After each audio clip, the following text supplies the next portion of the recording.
কারণ যেই বছরে রাসূল মেরাজ করেছেন ওই বছরে রাসূলের জীবনে 3টা কষ্ট গেছে। কয়টা কষ্ট? 1 নম্বর কষ্ট হলো চাচা আবু তালেব মারা গেছে। আপনারা অনেকেই মনে করবেন চাচা মরলে ভাস্তার কি হয়? চাচা মরলে ভাস্তার মন খারাপ হয়? অধিকাংশ ভাস্তার মন খুশি হয়। কি জন্যে? আমি আমার কথাই বলতেছি, আমার জন্মের পর থেকে আমার বাবার গন্ডগোল অন্য কারোর সাথে হয়নি, খালি চাচার সাথে হচ্ছে। কার সাথে? এই সামান্য জায়গায় নেই মারামারি। আমি মাঝে মাঝে দোয়া করতাম, আল্লাহ এই চাচা মরে নাকি, এই মরলি তোমার বাপটা ভালো থাকে। কিন্তু আল্লাহ নবীর চাচা মরে যাওয়ার পরে নবী এত কষ্ট পাওয়ার পিছনে কারণ হলো জন্মের আগেই নবীর বাবা দুনিয়া থেকে বিদায় হয়ে গেছে। এ কারণে আল্লাহ বলেছেন আলাম ইয়াজিদিকা ইয়াতীমান ফাআওয়া। তাহলে কি বলতেছিলাম? যেই বছর আল্লাহ নবী মেরাজ করেছেন ওই বছর নবীর জীবনের 3টা কষ্ট। ধরে কোন কয়টা? 1 নম্বর কষ্ট হলো চাচা মারা গেলেন। চাচা, যে চাচা নবীকে লালন পালন করেছেন, কারণ নবীর বাবা দেখার সুযোগ হয়েছে। মায়ের পেটে থাকতেই নবী কি বলছে? বাবা মরে গেছেন। একটা গানও আছেন, শিশুকালে মইরা গেছে মা, গর্ভে থাকতে মরছে পিতা, নবী চোখে দেখলেন না। কে করিবে লালন পালন, কে দিবে সান্ত্বনা, এই দুনিয়ার এতিম নবী ছিলেন একজনা। আল্লাহ রাসূল বলেছেন মায়ের পেটে আমি এতিম ছিলাম, কিন্তু দুনিয়াতে আসার পরে এতিম ছিলাম না। সাহাবরা বললেন ইয়া রাসূলুল্লাহ, মায়ের পেটে আপনি এতিম ছিলেন কিন্তু দুনিয়া আসার পরে এতিম ছিলেন না, এটা কেমন কথা? রাসূল বললেন ভাগ্য গুণে এমন একটা চাচা পাইছিলাম, যেই চাচা আমাকে বাবার দরদ দিয়ে লালন করেছে। আমার বাবা নাই এইটা কখনোই বুঝতে পারিনি। সেই চাচা মারা গেল। চাচা দুনিয়ার থেকে বিদায় নেওয়ার কিছুদিন পরেই নবীর দরদের বিবি খাদিজা দুনিয়া থেকে বিদায় নিলেন। প্রত্যেকটা বিবি হলো আদরের আর একটা বিবি হলো দরদের। সুবহানাল্লাহ। আপনারা কি জানেন নবীর জীবনে যতদিন মা খাদিজা জীবিত ছিলেন ততদিন রাসূল দ্বিতীয় কোনো বিয়ে করেননি। মা খাদিজা যখন দুনিয়া থেকে বিদায় নিছে তখন রাসূলের বয়স হলো 49 বছর। কত বছর? এই 49 বছর পর্যন্ত আল্লাহ রাসূল খাদিজা ছাড়া অন্য কোনো বিয়ে করেনি। বাংলাদেশের কিছু নাস্তিক বলে আমাদের নবী নাকি বেশি বিয়ে করছে, তার ভিতরে নাকি কাম ভাবটা বেশি ছিল। নাউজুবিল্লাহ। খাদিজা বহুদিন নবীরে কইছে যে আমার সঙ্গে সংসার করতে গিয়ে আপনার যৌবন শেষ হয়ে যাবে, আপনি আর একটা বিয়ে করেন। বিয়ার আয়াত নবীর উপর যখন নাজিল হলো তখন খাদিজা রাদিয়াল্লাহু জীবিত ছিল। বিয়ার আয়াত কোরআনে আছে না নাই? এখানে আছে না নাই? নবীর উপরে নাজিল হলো, মা খাদিজা যখন নবীর সামনে ছিল। আল্লাহ বললেন মাসনা 2টা বিয়া করো, যদি পারো 3টা করো, যদি পারো 4টা করো। এটা আমাদের সকলের জন্য আল্লাহ হুকুম করেছে। কম পক্ষে কয়টা? 2টা দিয়ে শুরু করছে। আবার পেশা ওয়াল হবি, তাহলে জায়গা হয় না তো আমি কি করব? তাহলে 2টার কথা আল্লাহ বললেন। খাদিজা বলেন ইয়া রাসূলুল্লাহ, আপনি ইচ্ছা করলে আর একটা বিয়ে করতে পারেন। আল্লাহ রাসূল বললেন খাদিজা, দুনিয়াতে প্রত্যেকটা স্বামী যখন বিয়ে করে, বিয়ে করার পরে বউ স্বামীর হাতে তুলে দেয়। বউ কার হাতে তুলে দেয়? কিন্তু আপনার সাথে যখন আমার বিয়ে হলো তখন আপনার হাত আমার হাতের উপর কেউ তুলে দেয়নি, বরং আমার 2 হাত আপনার হাতের উপরে তুলে দিছে। জোরে করে সুবহানাল্লাহ। আবু তালেব বললেন, মা খাদিজাকে বলতেছে, মা আমার এতিমটারে তোমার হাতে তুলে দিলাম মা। এমন দরদ দিয়ে নবীকে লালন পালন করেছেন। আল্লাহর নবী বলেন সর্বপ্রথম আমাকে নবী বলে যিনি স্বীকার করেছেন সেই মহিয়সী নারীর নাম হলো খাদিজা। নিজের স্বামীকে নবী বলা, আপনারা কি মনে করতেছেন? 4টিখানির কথা। নিজের স্বামী, আমি তো বুঝতেছি আমার বউ আমাকে হুজুরি কয় না, হ্যাঁ, বহুদিন কইছি হুজুর করে 500 টাকা, খালি কবা হুজুর, কয় না, খালি হাসে।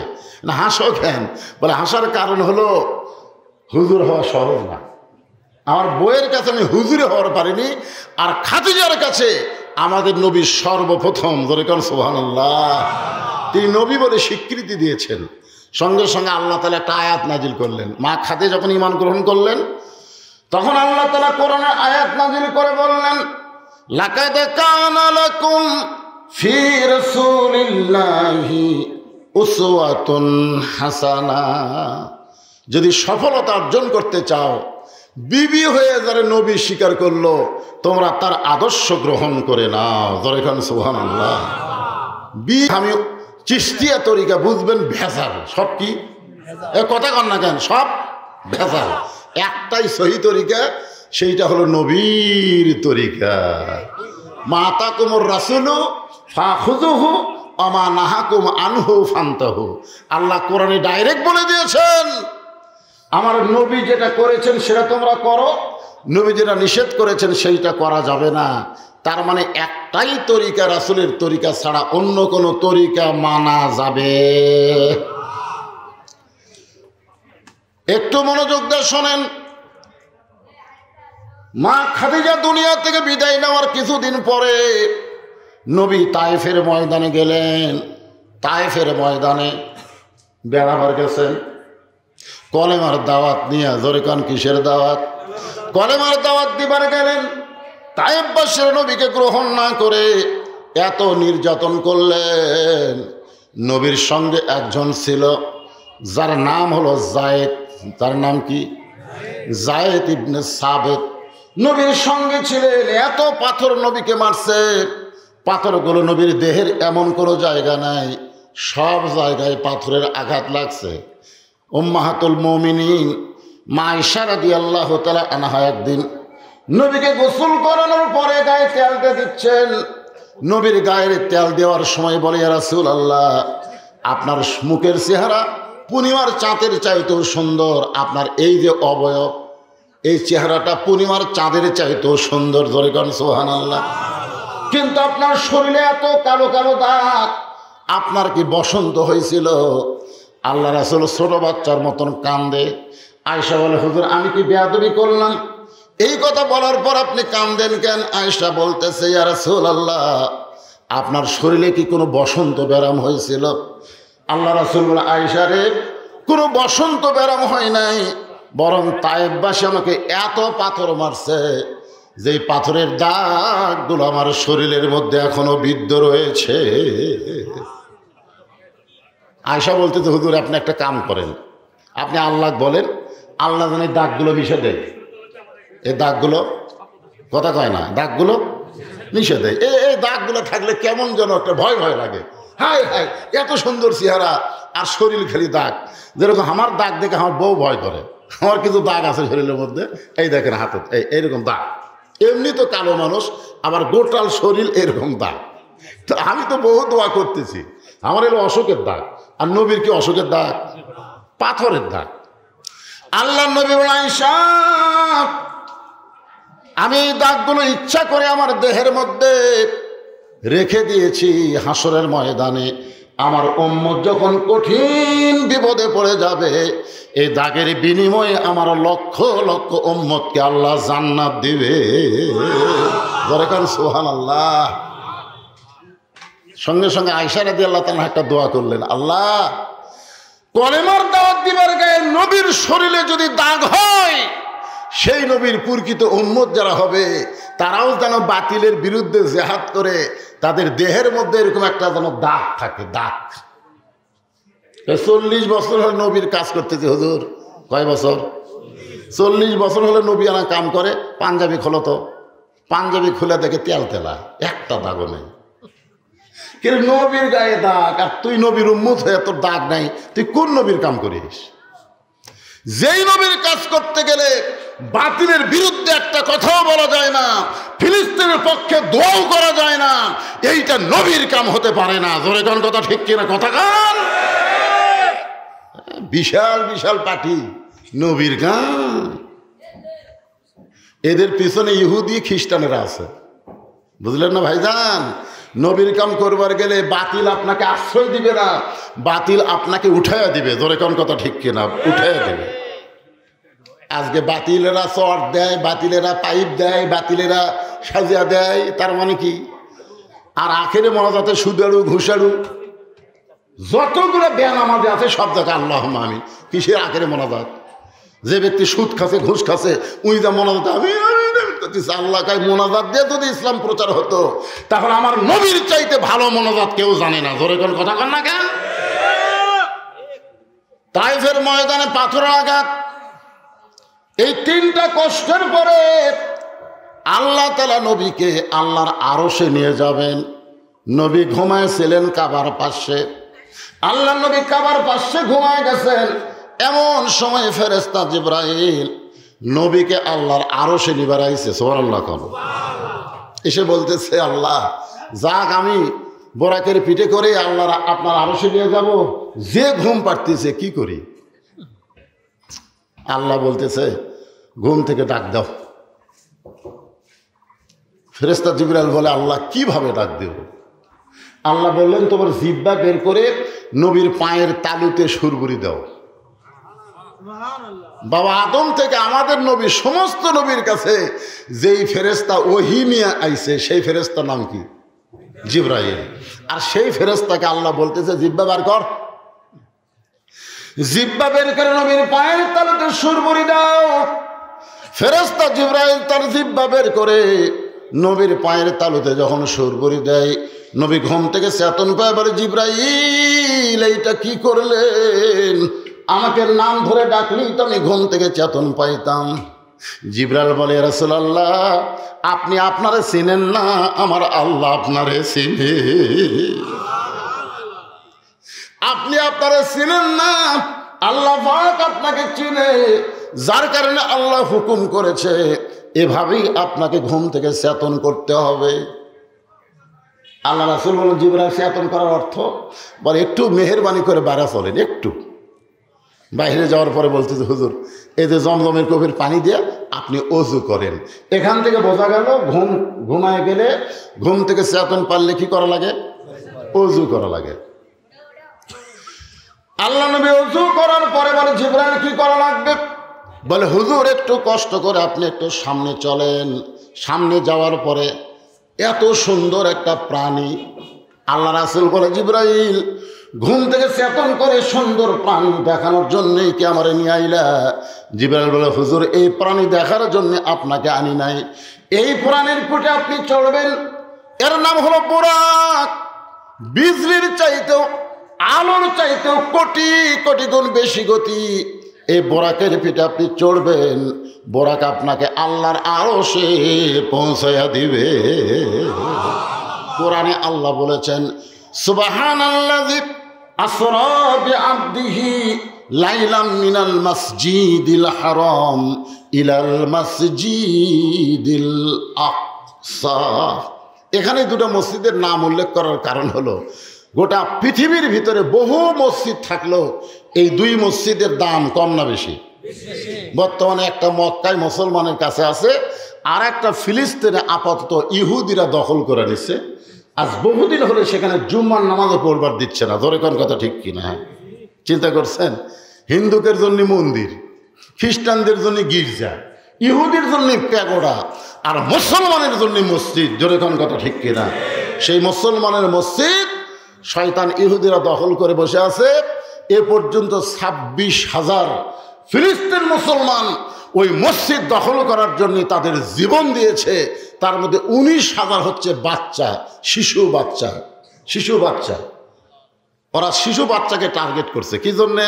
কারণ গোটা পৃথিবীর সমস্ত মুসলমান মা জন্ম দেয় বাচ্চা, আর ফিলিস্তিনের একজন মা বলেছে, আমরা কোনো সন্তান জন্ম দেই না, আমরা একটা মুজাহিদের জন্ম দেই। জোরে খান সুবহানাল্লাহ। আপনি সন্তান জন্ম দিয়েছেন, পুচকে কানতেছে, ভাত খায় না, মোবাইল চালু করে দিলেন, ওই মোবাইল দেখে আর ভাত খায়, মোবাইল দেখে আর ভাত খায়। ওই বড় হলে কি মাল হবে জানেন? বুঝবার পারতেছে না, পরে বুঝবে। আর ফিলিস্তিনের বাচ্চার জন্ম হলেই মা তাকে বাইতুল মুকাদ্দাসে নিয়ে যায়, নিয়ে যাওয়ার পরে দেখায় আল্লাহর ঘর, ঘরের মধ্যে বাচ্চারে শোয়াইয়া রেখে মা শুকরিয়া তার নামাজ পড়ে, আল্লাহর কাছে দোয়া করে, আল্লাহ তোমার ঘরে এনে আমার বাচ্চাকে সুপর্দ করে দিলাম, তোমার ঘর থাকবে, বাচ্চাও থাকবে, তোমার ঘর যদি কেউ লুণ্ঠন করতে চায় আমার বাচ্চা জীবন দিয়ে হলো তোমার ঘরকে হেফাজত করার চেষ্টা করবে। জোরে কর সুবহানাল্লাহ। আজকে ফিলিস্তিনের মুসলমান আল্লাহর ঘর রক্ষা করার জন্য জীবন দেয়, আর বাংলাদেশের প্রধানমন্ত্রী 564টা মসজিদ বানাইছে, আজান দিলে যুবকেরা বাহিরে ঘরে মসজিদের মধ্যে ঢোকে না। জোরে কোন ঠিক কি না? দাবি করে আমি মুসলমান। হুজুর তুই মুসলমান? আজান হলো মডেল মসজিদে, বেড়া ঘুরলুকা আমি খালি নামাজই পড়ি না হুজুর। আপনার বলেন তো যাই নামাজ পড়ে না আমি মুসলমান? এখানে ডাইরেক্ট কয়েকটা হাদিস আছে, বুখারী শরীফের হাদিস। প্রথম হাদিসটা হলো লা সালাতা লা ঈমানা, যার নামাজ নেই তার ঈমানই নেই। আপনার বলেন তো এর মধ্যে কোনো গোঁজামিল আছে? লা সালাতা লা ঈমানা, নামাজ নাই ঈমান নাই। এরপরে হাদিসে বলা হচ্ছে লা সালাতা লা দীনা, যার নামাজ নাই তার কোনো ধর্মই নেই। তাহলে ওই যে নামাজ না পড়া মুসলমান দাবি করতেছে, ওর ধর্ম আছে? বাইনাল আবদি ওয়াল কুফরি তারকুস সালাত, বান্দার কাফের মধ্যে পৃথক করার জিনিসটার নামই হলো নামাজ। যারা নামাজ পড়ে তারা হলো বান্দা, আর যারা পড়ে না তারা হলো কাফের। এটা আমার কথা না, রাসূলের কথা। এরপরে যে একটা মারাত্মক কথা দেখেন, মান তারাকা সালাতু মুতাম্মিদান ফাকাত, ফাকাত কঠিন কথা, ফাকাত কাফারা, ইচ্ছা করে এক ওয়াক্ত, কয় ওয়াক্ত? এক ওয়াক্ত নামাজ যারা বাদ দিল এরা অবশ্যই কাফের হয়ে গেল। তাহলে মাননীয় প্রধানমন্ত্রী এতগুলো মসজিদ বানালেন খামাখা, মুসল্লি নাই। প্রধানমন্ত্রীর দায়িত্ব কি খালি মসজিদ বানান? প্রধানমন্ত্রীর দায়িত্ব কি খালি মসজিদ বানান? অনেক নেতারা বলে, এখনকার বক্তারা বর্তমান সরকারের সমালোচনা করে, এখানে সমালোচনার কথা নাই তো। আল্লাযীনা ইম্মাক্কান্নাহুম ফিল আরদ, মুসলমানের মধ্যে কাউকে যখন ক্ষমতার চেয়ার দেওয়া হয় তার 1 নম্বর দায়িত্ব হলো আকামুস সালাত, নামাজ কায়েম করা। আজান দেওয়ার পরে যারা মসজিদের বাহিরে ঘরে, বাংলাদেশের সবচাইতে বড় জালেম কারা? আজান দেওয়ার পরে যারা নামাজ পড়ে না, এদের চাইতে বড় জালেম আর কেউ আছে? এ কথা কন না কেন? তো সেই জালেমদের 5 হাত পিটন দেওয়া লাগবে। এখনকার পুলিশেরা আলেম ধরে, আলেম না ধরে ওই জালেমগুলো ধরো তো, যারা নামাজ পড়তে দিতে না, ওই জালেমক ধরা দরকার আছে। কথা কন, ধরা ধরে নিয়ে যে ঘরের মধ্যে কাপড় খুলে পাশার উপরে 10টা করে বাড়ি যদি দেয়, এক ওয়াক্ত নামাজ না পড়লে 10 বাড়ি, সরকারের আইন। আমাকে নামাজের ওয়াজ করা লাগবে। কিন্তু বর্তমান প্রধানমন্ত্রী গেলে মসজিদ বানালো। একটু মনোযোগ দিয়ে শুনবেন। আল্লাহর নবী বোরাকের কাছে গিয়া বোরাকের গায়ে হাত দিলেন, নবীর চোখ দিয়ে দর দর করে পানি পড়তেছে। ফেরেশতা জিবরাইল বলে, ইয়া রাসূলুল্লাহ এত সুন্দর বোরাক, এইটা দেখার পরে আপনি কাঁদেন কেন? হুজুর আপনার কি বোরাক পছন্দ হয় নাই? নবী বলতেছে, জিবরাইল তুমি কইলা বোরাকের পিঠে চললে বোরাক আমাকে আল্লাহর আরশে পৌঁছায় দিবে। এ কথা শোনার পর আমার 30,000 বছরের পুল সিরাতের কথা বারবার মনে হয়। এই কথা শোনার পরে 30,000 বছর পুল সিরাতের রাস্তা অতিক্রম করতে বাংলাদেশের সময়ে কত হাজার? 30,000 বছর লাগবে। এই যমুনা সেতুর মতন, এই পদ্মা সেতুর মতন কিন্তু এরকম ওসার না। এই চুলের চাইতেও চিকন, খুরের চাইতেও ধার। যে পুল সিরাতের নিচে 7টা জাহান্নাম। জোরে কোন কয়টা জাহান্নাম? হায় হায় রে!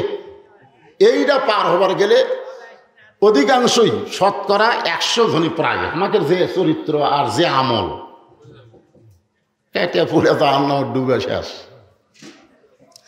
আল্লাহ নবী বলেন, জিবরাইল এই বোরাক দেখার পরে আমার 30,000 বছরের পুলসিরাতের কথা মনে হয়। ফেরেশতা জিবরাইল বলে, ইয়া রাসূলুল্লাহ, আপনি হলেন আল্লাহর দোস্ত, আপনি পুলসিরাতের টেনশন কেন করতেছেন? সঙ্গে সঙ্গে নবী বলে, জিবরাইল, আমি নবী আমার জন্যে না, আমি নবী হলাম আমার উম্মতের জন্যে। সাল্লাল্লাহু। আমি নবী কার জন্যে? আমার জন্যে। হযরত বেলাল বললেন, হুজুর, আপনি যখন কবরে যাবেন তখন মুনকার নাকির আপনার কয় প্রশ্ন করবে? তা আল্লাহ রাসূল বলে, বেলাল তোমার কি ধারণা? বেলাল বলে, হুজুর, আপনার দুটো করবে। তো রাসূল বললেন, কোনটা বাদ দিবে? বেলাল বলতেছে, আমার নবীকে এই প্রশ্ন আপনার করবে না, কারণ আপনি তো নবী, আপনাকে এই প্রশ্ন করবে। রাসূল কানলেন, বললেন, দেখো তোমাদের ভাগ্য কত ভালো, তোমাদের নবী আছে, আর আমার ভাগ্য এত খারাপ, আমার কোনো নবী নাই। তোমাদের ভাগ্য এত ভালো, তোমাদের নবী আছে। জোরে বলেন, কে আছে? কথা কর না কেন? নবী থাকলে কি হয়? নিদানে আখেরাতে তরাইতে পুলসিরাতে, সবাই বলেন, নিদানে আখেরাতে তরাইতে পুলসিরাতে, কান্ডারি হইয়া নবী পার করিবেন সেই তরণী। সবাই একটু জবান করে যুবকেরা বলো, নবী মোর পরশমণি, নবী মোর সোনার খনি, নবী নাম ভাবে যেজন সেই তো দোজা হানের ধ্বনি। এরপরে একটা গানের মধ্যে বলা হচ্ছে, আসেন আমার মুক্তার, আসেন আমার ব্যারিস্টার, সেই বিচারের হাইকোর্টেতে তিনি আমায় করবেন পার, আমি পাপী রাসূল জাবিন্দার। কোনো টেনশন আছে? কোনো টেনশন আছে? আল্লাহ রাসূল বলেছেন, শুধু ঈমান নিয়ে মর। দুনিয়াতে যত পাপ করো রে আমার উম্মত, তোমাদের কোনো টেনশন নাই, যত পাপ করো কোনো টেনশন নাই, ঈমান নিয়ে যদি কবরে আসতে পারো, আমি রাসূল ওয়াদা দিলাম, তুমি ছাড়া আমি জান্নাতের মধ্যে ঢুকবো না। তাহলে যা করেন করেন, অসুবিধা নেই, যা ইচ্ছা তাই করেন, কিন্তু মরার সময়, এখন মরার সময় ঈমান নিয়ে কারা মরবার পারবে? পাইকারি হারে সবাই নাকি? আজকে যারা দুনিয়ার বাড়ির দিকে বারবার তাকান, 3 তলা রড বাইর করে থসে, ডান কান্দের ফেরেস্তা কয়, পাগলা তুই বিল্ডিং দেখতে পারে আমার আমাকে চাপা দেশ খেরে, মানে দেখতে পারে ফেরেস্তা চাপা খায়, বুঝলে? বাম কান্দের ফেরেস্তা কয়, ওকে একটা চর দে, চর দিয়ে কবর দেখাতো, কবর দেখায়, সারা কবর দেখে না, বিল্ডিং দেখে। এরকম আছে না? কথা কন না কেন? কবর দেখবেন, কবর, কবর না দেখে বিল্ডিং যারা দেখে, এরা মরার সময় ঈমান নিয়ে মরতে পারবে না, দুনিয়ার চিন্তা করতে করতে ওর জীবন যাবে। জোরে কোন কথা, ঠিক কথা কয়? মারাত্মক কথা, মরার সময় ঈমান নিয়ে যদি মরবার চাই, যে আলোচনাটা করতেছে একটু মনোযোগ দিয়ে শুনতে হবে ভাইজান, কারণ দিন গেলেই রাতটা আসতেছে, আমাদের ভাগ্যের রাত। আল্লাহর নবীকে আল্লাহ নিয়ে গেছেন, ভাগ্য গুণে সেই নবী হলো আমাদের নবী। ধরে কেন সুবহানাল্লাহ। আমাদের নবীর সম্মান মানে আমাদের সম্মান। আল্লাহ বলেছেন, ওরা ফায়না লেখা যিকরাক, ওগো নবী, আপনাকে আমি সবার উপর সম্মান দিয়েছি। নবী বলে, আল্লাহ এ সম্মান আমি আমার উম্মতকে দিয়ে দিলাম। আল্লাহ রাসূল বলেন, বেলাল, মানুষ কবরে গেলে তাকে মুনকির নাকি 3টা প্রশ্ন করবে। কয়টা? এটা আমি যদি কবরে না যাই তাহলে কয়টা করবে? সমস্ত সাহাবীরা চুপ করছে, কিন্তু হুজুর কি কয়? হুজুর যেটা কছে এটাই ঠিক। সব নবী মরে গেলেও আমাদের নবী মরে নাই। এটা ইমানের আকিদার ব্যাপার। ইসলামের আলোক জ্বালায়া দিয়া নবী শুইয়া আসেন সোনার মদিনায়।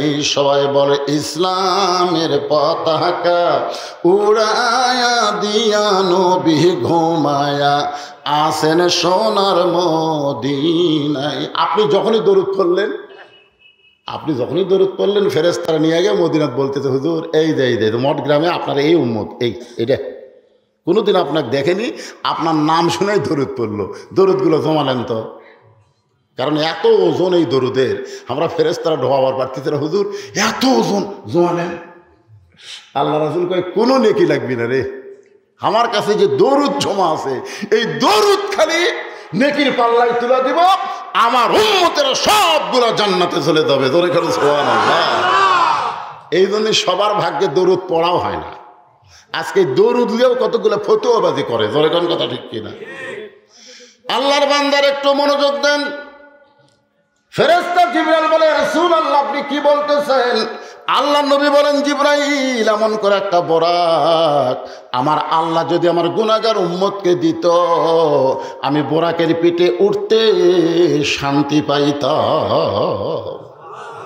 কি নবী রে, বোরাকের পিঠে চড়বি তো আমাকে বলেনি। আর আমাকে এমপির একটা করে মার্সিডিজ গাড়ি পাশে, প্যারাটো গাড়ি পাশে, গাড়ির চড়া ঢাকাত গেছে, আর এমপি খুঁজে পাওয়া যাচ্ছে না। ধরে কোন ঠিক কিনা? ভোটের আগে হায় হায় হায়, প্রত্যেকটা মাহফিলে এমপি যায়, ভোট হয়ে গেলে আর দেখা নাই।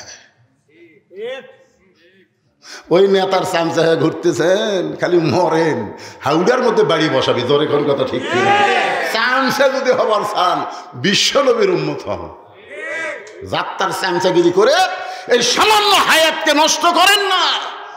সামান্য হায়াত আল্লাহ আমাদেরকে দুনিয়াতে দিয়েছে। ধরে কোন কথা ঠিক কিনা? যাত্রার চামচাগিরি না করে বিশ্ব নেতার চামচা হন। আমার নেতা, তোমার নেতা বিশ্বনবী মুস্তাফা। ধরে কোন সুবহানাল্লাহ। ফেরেশতা জিবরাইল বলে, ইয়া রাসূলুল্লাহ আমার মনে হয় আপনার এত বড় চাওয়া আল্লাহ কবুল করবে না। কোন নবীর জন্য আল্লাহ যে বোরাক তৈরি করে নাই, আপনার জন্য স্পেশালভাবে তৈরি করছে। আপনি সেই বোরাক গুনাহগার উম্মতের জন্য চাবেন, আমার মনে হয় এই চাওয়া আল্লাহ কবুল করবে না। মানে চাওয়াটা একটু বেশি হয়ে গেছে। নবী বলে, জিবরাইল আমার উম্মতের ব্যাপারে চাওয়া বেশি হয়েছে। ঠিক আছে।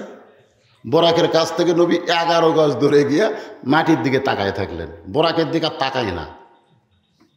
ফেরেশতা জিবরাইল বলে, হুজুর বোরাকের দিকে না তাকায় মাটির দিকে কেন? আল্লাহ নবী বললেন, জিবরাইল ঠেকা আমার না, ঠেকা হলো তোমার আল্লাহর। আমি আল্লাহর আরশে যাবার চাইনি, আল্লাহ পাক গাড়ি পাঠায় দিয়েছে আমাকে যাওয়ার জন্যে। আমি যাব না, যাব না। ঠেকা কি মঠ গ্রামের না ঠেকা আমার?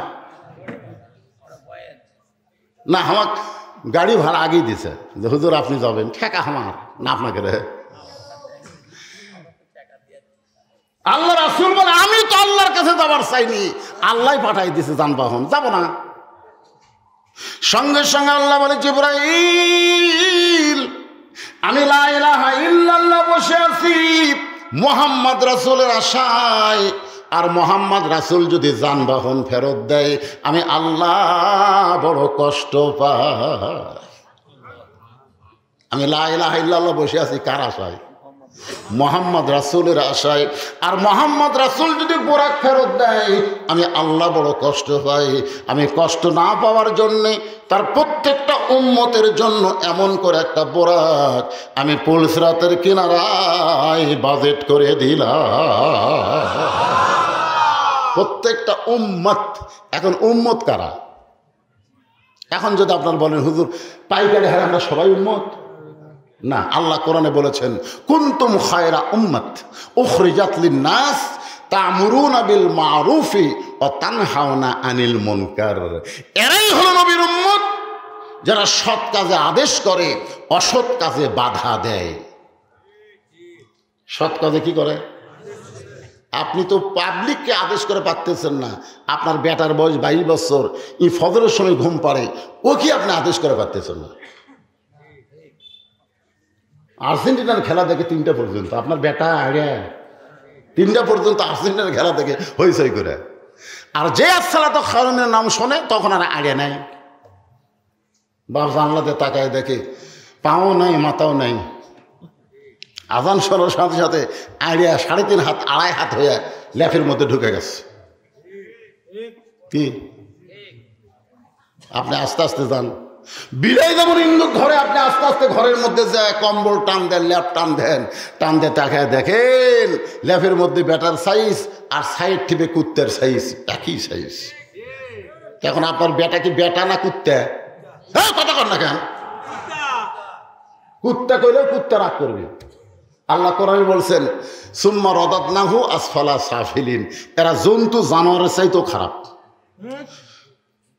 মুসলমান দাবি করে ফজরের আযান শোনার পরে যারা ল্যাপের মধ্যে ঘুম পড়ে, এরা জন্তু জানোয়ার চাইতেও খারাপ। তাহলে আপনার উপর আল্লাহ আইন করলেন 7 বছর থেকে নামাজের তালিম দাও, আর 10 বছর থেকে জোর করে তুমি নামাজ ধরাও। আপনি যদি না পারেন তাহলে আপনি রাসূলের উম্মত হবার পারবেন না। রাসূলের উম্মত হবার গেলে আপনার পরিবারের উপর আপনার নজর রাখা লাগবে। কষ্টের কথা, সবচাইতে বড় কষ্ট কি জানেন? যে 400 বছরের পুরাতন বাবরি মসজিদ ওরা ভাঙল। ওরা কারা? ভারত। ভারত ওরা মানে ভারত কর। বাবরি মসজিদ কোন দেশত আপনারা জানেন না? আপনারা বলেন তো, ভারতে কি মন্দির বানানোর জায়গা নাই? রাম মন্দির যারা উদ্বোধন করলো, এই মন্দির বানানোর জায়গা কি ভারতের নাই? তাহলে মন্দির বানানোর জন্য মসজিদ ভাঙ্গা কেন? ওই জায়গায় মন্দির বানানো লাগবে। ওরা মুসলমানের কলিজার মধ্যে হাত দিছে।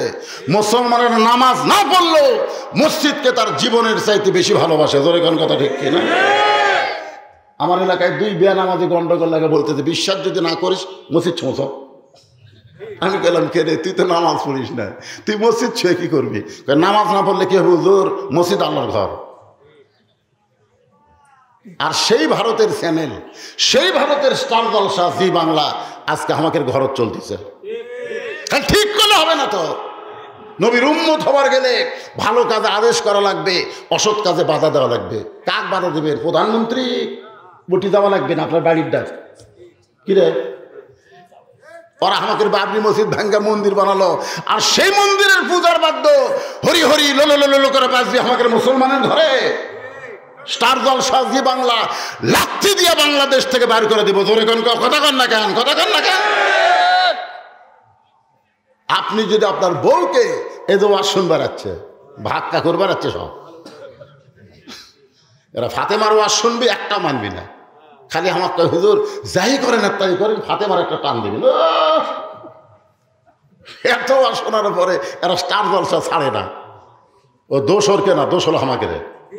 প্রত্যেকটা স্বামীকে আমি অনুরোধ করতেছি, ভারত আমাকে কলজার মধ্যে হাত ঢুকেছে। জোরে কোন কথা ঠিক কিনা? ওদের কোনো চ্যানেল আমাদের ঘরের মধ্যে চলবি, ভারতের কোনো পণ্য, ভারতের কোনো পণ্য, ভারতের কোনো জিনিস আমাদের ঘরত উঠবি। কথা কন না কেন? কথা কন না কেন? কে এত জায়গা পুরো আছে তোরকে, সেই জায়গা তোরা মন্দির না বানায় 400 বছরের পুরাতন বাবরি মসজিদ ভাঙ্গা তোরা মসজিদ বানার লাগবে। তার মানে বোঝা গেল এরা মুসলমানকে কিছুই মনে করে না। ধরে কোন কথা ঠিক কি না? আল্লাহর বান্দার একটু মনোযোগ দেন। প্রত্যেকটা উম্মতের জন্য একটা করে বোরাক আল্লাহ তাআলা বাজেট করে দিয়েছে। খালি এইবারে আমরা চলবো, বলছেন লাভ দেওয়া চলবো বোরাকের পিঠে, আর বোরাক সাত করে একেবারে জান্নাতুল ফেরদাউসের দরজার যা ব্রেক করবে। কারণ বিশ্বনবীর উম্মতকে আল্লাহ যেমন তেমন জান্নাত দিবে না, যে জান্নাত দিবে তার নাম হলো জান্নাতুল ফেরদাউস। আল্লাহ রাসূল বলেছেন, যখন জান্নাত চাবা খবরদার অন্য জান্নাত যেন চাই না। কারণ আমি আমার উম্মতকে নিয়ে অন্য কোনো জান্নাতে ঢুকবোই না, সবাইকে নিয়ে ঢুকবো জান্নাতুল ফেরদাউস। জোরে কোন সুবহানাল্লাহ। সেই বোরাকের পিঠে যদি আমরা চড়তে চাই, একটু মনোযোগ দিয়ে শোনেন। আল্লাহর নবী বোরাকের পিঠে চললেন, বোরাকের উড়ে যাবে, বোরাক উড়ে যাবে, কিন্তু বোরাক হাঁটিয়া যায়। নবী কয় জিবরাইল, বোরাকের পিঠে চললে বোরাক আপনাকে আমাকে আল্লাহর আরশে নিয়ে যাবে, সেই বোরাক উড়ে না, আরশ তো উপরে। তো বলছে যে হুজুর একটা কাম বাকি আছে। বলে সেটা কি কাম? বলে একটু নামেন। এখনই তো বোরাকের পিঠে চললাম, এটা কোন জায়গা? হুজুর হাই হাই, এই উঠতেই বাইতুল মুকাদ্দাস, এইখানে কি করা লাগবে? বলে এইখানে আপনার ইমামতিতে 2 রাকাত নামাজ হবে। সুবহানাল্লাহ বলেন। আল্লাহ রাসূলকে সাহাবেরা জিজ্ঞাসা করলো, হুজুর বাইতুল্লাহ আর বাইতুল মুকাদ্দাস এই দুইটার মধ্যে দাম বেশি কার? একটা আছে মক্কাত, একটা আছে ফিলিস্তিনি, এই দুটার মধ্যে দাম বেশি কার? তা আল্লাহ রাসূল বললেন বাইতুল্লাহর দাম বেশি, আর বাইতুল মুকাদ্দাসের সম্মান বেশি। আপনারা বলেন তো দাম আর সম্মানের মধ্যে কি তফাৎ? এ ভাই মন খারাপ করছেন? দাম আর সম্মান এই দুইটার মধ্যে তফাৎ কি? আপনাকে এমপির দাম বেশি, কিন্তু আপনাকে ইমামের সম্মান বেশি। কারণ এমপি যদি আপনাদের গ্রামে জুম্মার দিনে আসে, একটা মুসল্লিও কবি না, এমপি সাহেব একটু খুতবা দেন তো, একজন কবি। মসজিদে একটাই মাত্র চেয়ার, সে চেয়ার কি এমপির জন্যই না ইমামের জন্যে? সবাই বলতেছে এমপি সাহেব সামনে কাতারে বসেন, আসো সামনে বসেন। আর ইমাম সাহেব চেয়ারত বসেন। ইমাম চেয়ারত বসে পা অঙ্কে ঝুলে দেয়, ওয়াজ করতেছে। আল্লাহ কাই কেরে নেতা, দেখ কার দাম বেশি, কার সম্মান বেশি। এমপির দাম আছে কিন্তু ইমামের সম্মান বেশি। বাইতুল্লাহর দাম বেশি, বাইতুল মুকাদ্দাসের সম্মান বেশি।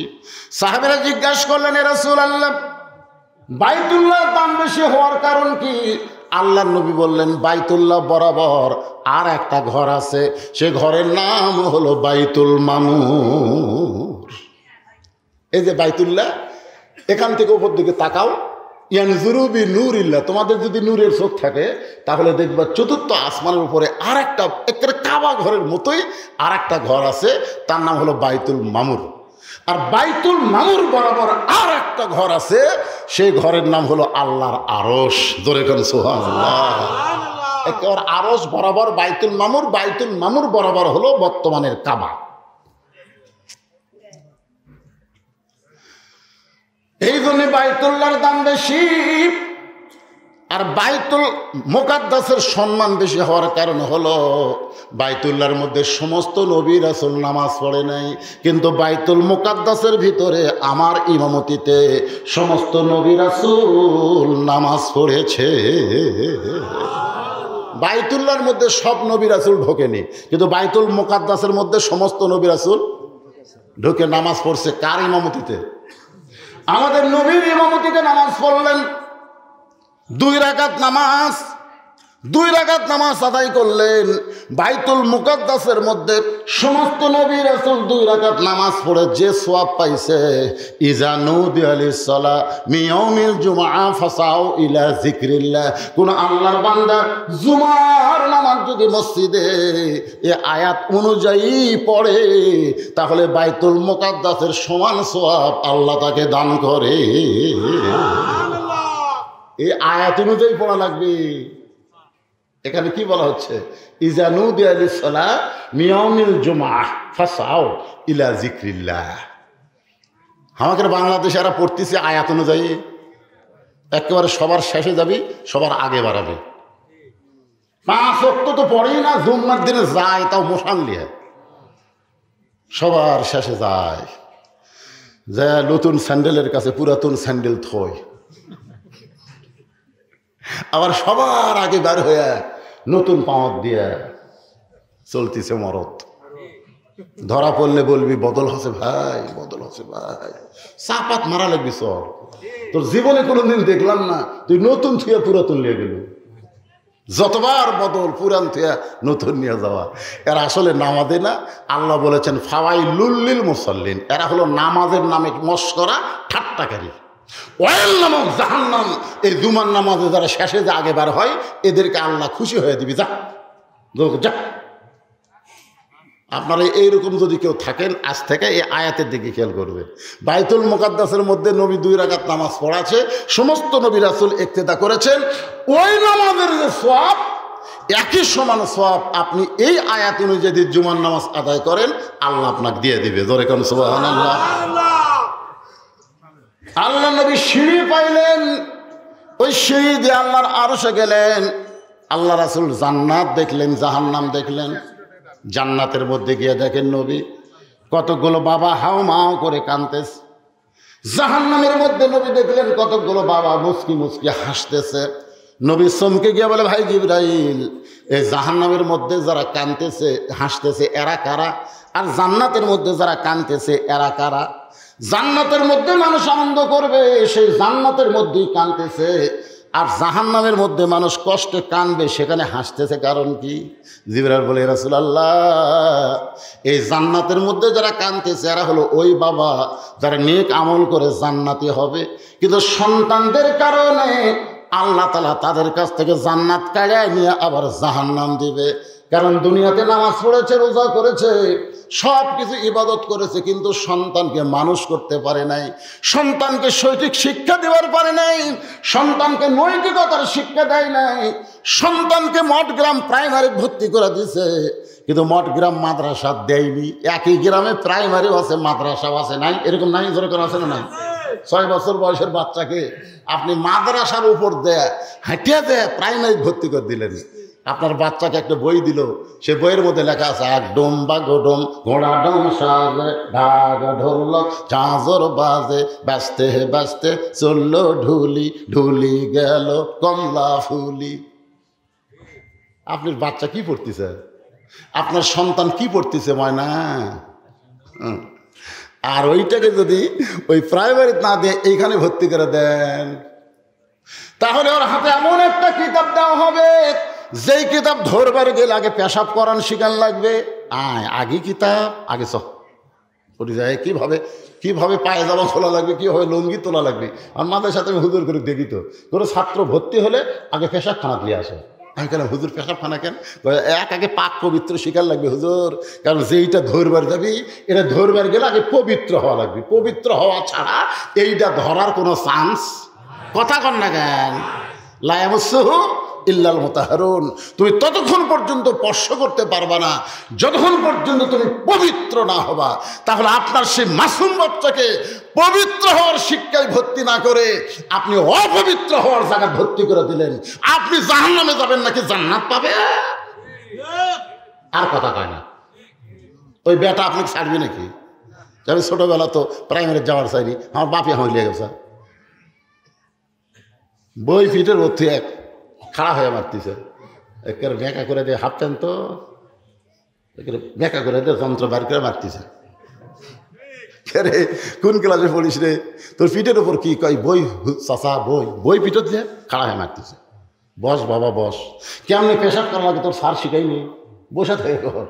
তখন চাচা কি খন প্রাইমারি পেশাবখানা যায় দেখি আমার স্যারই খাড়া হয়ে পেশাব করে, আর স্যারই বলে খাড়া হয়ে মারে। তাহলে কি করবি? আপনি সন্তানের ছেলে ভর্তি করে দিয়ে আপনি জান্নাত চাচ্ছেন, আল্লাহ আপনাকে জান্নাত দিবি, কিন্তু ওই বেটার শয়তানের কারণে আল্লাহ জান্নাত থেকে বাইরে যা। তুই জান্নাত পাইছিলি কিন্তু তোর বেটার কারণে তুই জাহান্নামে যা। এই জন্য বাপগুলা জান্নাতের কানতেছে, অতি সত্তর এরা জাহান্নামে যাচ্ছে। আর জাহান্নামে যাদেরকে হাসতে দেখতেছেন এরা পাপ করার কারণে জাহান্নামী হয়েছে, কিন্তু এদের সন্তান 5 ওয়াক্ত নামাজ পড়ে আল্লাহর কাছে বলে রব্বি রহমহুমা কামা রব্বায়ানি সগীরা। আল্লাহ, আমার বাবা পাপী হয়ে কবরে গেছে, আমি সন্তান হয়ে কান্দি, আমার বাপরে তুমি জান্নাত দিয়ে দাও। আল্লাহ কয় বান্দারে, তুই পাপী হয়ে জাহান্নামী হলে কি হবে? তুই নেককার সন্তানের ওসিলায় অতি সত্বর আমি আল্লাহ তোরে জান্নাত দিয়ে দিব। এখন আপনারা বলেন, আপনাদের সন্তানকে পাপী বানাবেন না নেককার বানাবেন? কারা কারা নেককার বানানোর নিয়ত করছেন একটু হাত তোলেন তো দেখি। আর কে হাত তোলেন? আল্লাহ যে হাত তুলতেছে ওই দুটো হাত টান লুলে হয়ে যায়। আল্লাহ টান টান করে তোলেন, টান টান করে তোলেন, হাত নামান।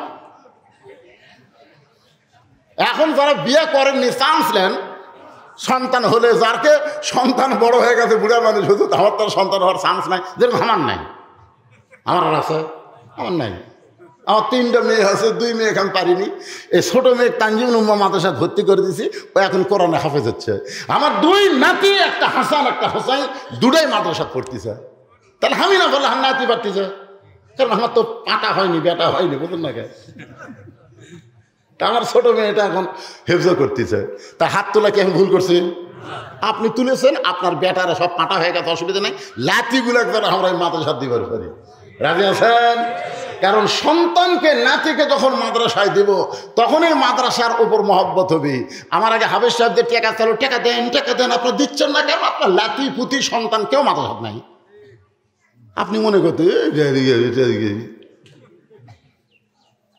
1,00,000 টাকা দেনা, 1,00,000 টাকা দেনা।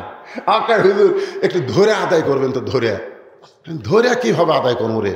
এটা রাতের বেলা মাহফিল হলে সময়ের কোনো খেয়াল নাই। ঘড়ি আমি কোনোদিনও ঘড়ি দেখি না, কিন্তু আজকে দিনের মাহফিল হোক দেখা লাগতেছে। কারণ কিছুক্ষণ পরে যখন আসরে আজান দিবি তখন আপনার কবি নামাজ আগেই নামাজ আগে, নামাজ আগেই নামাজ আগে। সত্যি দিবি শয়তানকে ওঠ, শয়তান কিন্তু তুলে দিবি। নামাজের কথা বলে বেড়াতে করে আজকে নামাজ পড়বো না, কাল তোলার পরে শয়তান নামাজ নামাজ নামাজ উঠবেন। তিনজন সন্তান এই মাদ্রাসা থেকে এবার 30 পারা কোরআন হেফজ করার কারণে পাগড়ি পাবে। 3টা সন্তান যাদের মাথায় পাগড়ি দেওয়া হবে, আপনাদের টাকায়, আপনাদের দানের এই মাদ্রাসা। মসজিদকে দেখালো আমাকে হুজুর, বিশাল মসজিদ, বহু কাজ মসজিদের। এখন আপনাদের কাছে আমি বেশি চাইব না ভাজান, যাদের বাপ মা কবরের কাছে, বাপ মাকে জান্নাতে দেওয়ার জন্যে এই মাদ্রাসায় একটা কোরআন শরীফ বাবদ 500 করে টাকা দান করবেন। একটা কোরআন শরীফ 500 টাকা দান করলে একটা কোরআন শরীফ দান করার সওয়াব আল্লাহ আপনাদের আমলনামায় দিবে। আপনাদের বাপ মার কবরে আল্লাহ দিবে। যারা বাপ মাকে ভালোবাসেন, দাদা দাদি ভালোবাসেন, এই মাদ্রাসাকে যারা ভালোবাসেন, কোরআনকে যারা ভালোবাসেন, আমি তাদের কাছে দাবি করছি 500 টাকা। যদি কেউ বলে হুজুর এই সামান্য দান, আমি 10টা কোরআন দেব, তাহলে 5,000। আমি 20টা কোরআন দেব, তাহলে 10,000। আপনি যত হাজার দিবেন, 500 করে ধরলে তত কোরআনের সওয়াব আল্লাহ আপনার আমলনামায় দিবে। বাবা মারা গেছে, বাবার রুহের মাগফিরাতে গোলাম নবী 2টা কোরআন শরীফ বাবদ 1,000 টাকা দান করেছে। আল্লাহ দানকে কবুল করেন। এখন গেটের দিকে, গেটের যারা থাকবেন দারোয়ানের মতন থাকবেন, তো একদম যেন বাড়াবার না পারে। কি আদায় শুরু করলে বাড়াই কারা রে? তুমি না দাও, এই পরিবেশ নষ্ট করো না, সুন্দর পরিবেশ মাশাআল্লাহ। আর একজন কোরআন শরীফ বাবদ 500 টাকা দান করেছে। আল্লাহ দানকে কবুল করেন। টাকা পয়সা হাতের ময়লা, আজ আছে কাল নাই। 500 টাকা দান করিলে দুনিয়া এবং আখিরাতে পাওয়া যায়। দাদা মারা গেছে, মাশাআল্লাহ, নাতি হইয়া 500 টাকা করলো দান। দাদার নামে কোরআন দান করার কারণে দাদার কবরকে জান্নাতের টুকরা বানায় দেন। আরেকজন আল্লাহর বান্দা কোরআন শরীফ বাবদ 500 টাকা দান করেছে। আরেকজন আল্লাহর বান্দা কোরআন বাবদ 500 টাকা দান করেছে, আল্লাহ কবুল করেন। আর একজন কোরআন শরীফ বাবদ 500 টাকা দান করেছে, আল্লাহ কবুল করেন। আল্লাহ নূর মোহাম্মদ কোরআন বাবদ 500 টাকা দান করেছে, আল্লাহ কবুল করেন। আর একজন কোরআন বাবদ 500, আর একজন কোরআন শরীফ বাবদ 500। জাকারিয়া কোরআন শরীফ বাবদ 500 টাকা দান করছে, আল্লাহ দানকে কবুল করেন। আলতাফ কোরআন শরীফ বাবদ 500 টাকা দান করছে। ভাইজান, একটা করে সবচাইতে বড় দান এই নবীর এতিম মাদ্রাসা একটা কোরআন শরীফ। ভাই, কোরআন শরীফ দেওয়ার সময় শয়তান যদি আপনাকে ধোঁকা দেয় তাহলে বোঝেন, হ্যাঁ, এই জন্য শয়তানের ধোঁকাত না পড়ে। আরেকজন কোরআন শরীফ বাবদ 500 টাকা দান করেছে, আল্লাহ দানকে কবুল করেন। আল্লাহ নেক আসা পড়াক আল্লাহুম্মা আমিন। বাকি যারা দেবেন কাগজ কলম আছে, আপনারা হাত তুলবেন, সেখানে এরা কাগজ নিয়ে যাবে। হ্যাঁ, মায়েদের কথা বলতেছে, আমার মায়েরা আল্লাহ রাস্তায় দান করবেন। মা নবী মানুষে একটা কোরআন শরীফ দান করবেন, যদি না পারেন যা পারেন আল্লাহ রাস্তায় দান করবেন। কত আছে? লিল্লাহি তাকবীর। জয়নাল দুনিয়া থেকে বিদায় নিয়ে গেছে, তার রুহের মাগফিরাতে 5,000 সমান 10টা কোরআন শরীফ বাবদ করছে দান। আল্লাহ জয়নালের কবরকে জান্নাতের টুকরা বানায় দেন। কামরুল হাসান তার বাবার জন্য 2টা কোরআন শরীফ বাবদ 1,000 টাকা দান করেছে, আল্লাহ কবুল করেন। আর একজন একটা কোরআন বাবদ 500 টাকা দান করছে, আল্লাহ কবুল করেন। আমির হোসেন একটা কোরআন শরীফ বাবদ 500 টাকা দান করছে, আল্লাহ কবুল করেন। জামাল 2টা ঠাকুর লক্ষ্মীকুল থেকে সে জামাল, আল্লাহ তোমার নবীর এতিম মাদ্রাসায় 2টা কোরআন শরীফ বাবদ 1,000 টাকা দান করছে, আল্লাহ দানকে কবুল করেন। আল্লাহ নেক নিয়ত থেকে আশা করে আল্লাহুম্মা আমিন। আপনারা এই মাদ্রাসায় সদস্য হবার পারেন, সদস্য প্রতি বছরে 1,000 টাকা করে দান করবেন। এইরকমভাবে দাতার সদস্য, বদ্রী সদস্য এখানে হচ্ছে এ পর্যন্ত 70 জন হয়ে গেছে, 70 জন। হ্যাঁ, আপনারা সদস্য হন যে হুজুর আমরা একটা জান্নাতি সদস্য হবার চাই মাদ্রাসার জন্য, তাহলে হাত তুলবেন। আপনি প্রতি বছরে এই মাদ্রাসায় 1,000 টাকা, 500 টাকা যা পারেন, কমপক্ষে 500, তার উপরে যা পারেন আপনারা দাতা সদস্য হবেন। এই মাদ্রাসা চলবে। যারা উঠতেছেন এত অনুরোধ করে বললাম ভাই যান, দিবেন না। তারপর আপনাকে তাবারক আছে, এখানে কিন্তু তাবারকের ব্যবস্থা করছে। যত মানুষ আসবে সবাইকে তাবারক দেওয়া হবে। আমার ওয়াজ কি শেষ হয়েছে, আদায় শুরু করলাম। 3টা হাফেজ, এই হাফেজগুলো নিয়ে এসে কোথায় ছিল দেখেন। আপনারা আবার বলবে হুজুর এমনি কয়ে গেল, তাদেরকে এখানে সামনের দিকে দেন। আল্লাহ আরেকজন কোরআন শরীফ বাবদ 500 টাকা দান করছে, আল্লাহ দানকে কবুল করেন। 3 জন জান্নাতি প্রতি আয়াতে আয়াতে আল্লাহ একটা করে তালা দিবে। সুবহানাল্লাহ। এরা আবার জান্নাতে যাওয়ার সময় 10 জন মানুষকে জান্নাতে নিয়ে যাবে। তার মধ্যে 1 নম্বর হলো বাবা, 2 নম্বর মা, 3 নম্বর যারা জাগির লেছে তাদের জন্যে, আর 4 নম্বর যারা মাদ্রাসা করাই দিছে, যারা মাদ্রাসায় দান করে কোরআন শিক্ষার পথকে সুগম করে দিল। এরকম 10 জন জাহান্নামী মানুষকে এরা সুপারিশ করে জান্নাতে নিয়ে যাবে। ধরে খান সুবহানাল্লাহ। এই জন্যে ভাইজান বড় মহব্বতের 3টা রত্ন আপনারা দেখেন। যারা রাস্তা দিয়ে হাঁটে গেলে গোরস্থানের কবর আযাব আল্লাহ 40 দিন মাফ করে দেয়। ধরে খান সুবহানাল্লাহ। এরকম 3 জন হাফেজে কোরআনের মাথায় এখন পাগড়ি পরানো হবে। হাফেজ সাহেব, আপনি এদের নাম কোন, এদের নাম বলে দেন। হ্যাঁ, এদের নাম বলেন, এদের পরিচয় বলেন, আমি পাগড়ি পরে দিই। এই ফাঁকে দেখেন মাশাআল্লাহ অনেকগুলো কোরআন শরীফ, 1 2 3, আরও এখানে 2টা আছে, 5টা কোরআন শরীফ বাবদ 500 করে টাকা দান করছে, আল্লাহ কবুল করেন। রিয়াদারে 200 টাকা দান করছে, আল্লাহ কবুল করেন। আলহামদুলিল্লাহ। মঠগ্রাম নিয়ন্ত্রণ কাজীউল উলুম মাদ্রাসা হেফজ বিভাগ থেকে আজকের 24 সাল এর হাফেজ গণরা তারা পাগড়ি সম্মাননা পাবেন। তো প্রথম মোহাম্মদ রিয়াজুল ইসলাম, পিতা মোহাম্মদ হারিস প্রামাণিক, মাতা মুসাফা নার্গিস বেগম, গ্রাম মঠগ্রাম। এটাকে সম্মাননা পাগড়ি প্রদান করানো হচ্ছে। কোরআনের হাফেজ হয়েছে, এজন্য সম্মাননা পাগড়ি তাকে প্রদান করানো হচ্ছে। এটার মধ্যে একটা কথা নাকি ভাই?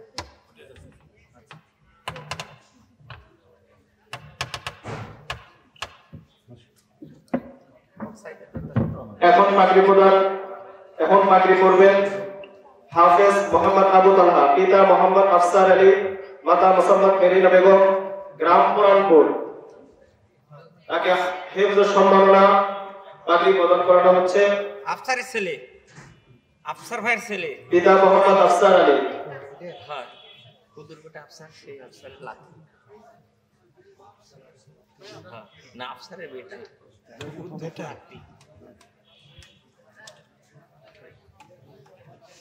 এখন পাগড়ি নেবেন হাফেজ মোহাম্মদ মিনহাজ আহমেদ, পিতা মোহাম্মদ আব্দুল হান্নান আলী, মাতা মুসাম্মদ মিনা বেগম, গ্রাম মাঝগাতি। তাকে হাফেজ হওয়ার জন্য সম্মাননা পাগড়ি প্রদান করানো হচ্ছে।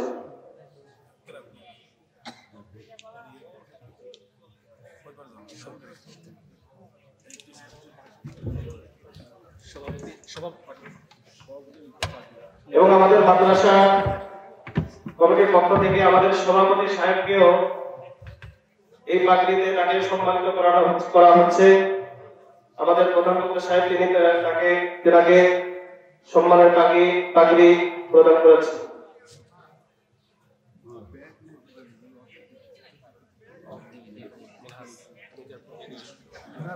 এখন আমাদের সামনে কোরআন কারীম থেকে তেলাওয়াত করে শোনাবেন হাফেজ মোহাম্মদ মিনহাজ আহমেদ। হাফেজ মোহাম্মদ মিনহাজ আহমেদ। আসসালামু আলাইকুম ওয়া রাহমাতুল্লাহি ওয়া বারাকাতুহু। আউযু বিল্লাহি মিনাশ শাইতানির রাজীম। বিসমিল্লাহির রাহমানির রাহিম। এই সময় উঠতেছেন। আল্লাহ কোরআনে কি বলেছেন? ইন্নামাল মুমিনুনা আল্লাযীনা ইযা যুকিরাল্লাহু ওয়াজিলাত কুলুবুহুম ওয়া ইযা তুলিয়াত আলাইহিম আয়াতুহু যাদাতুহুম ঈমানা ওয়া আলা রাব্বিহিম ইয়াতাওয়াক্কালুন। আল্লাহু আকবার।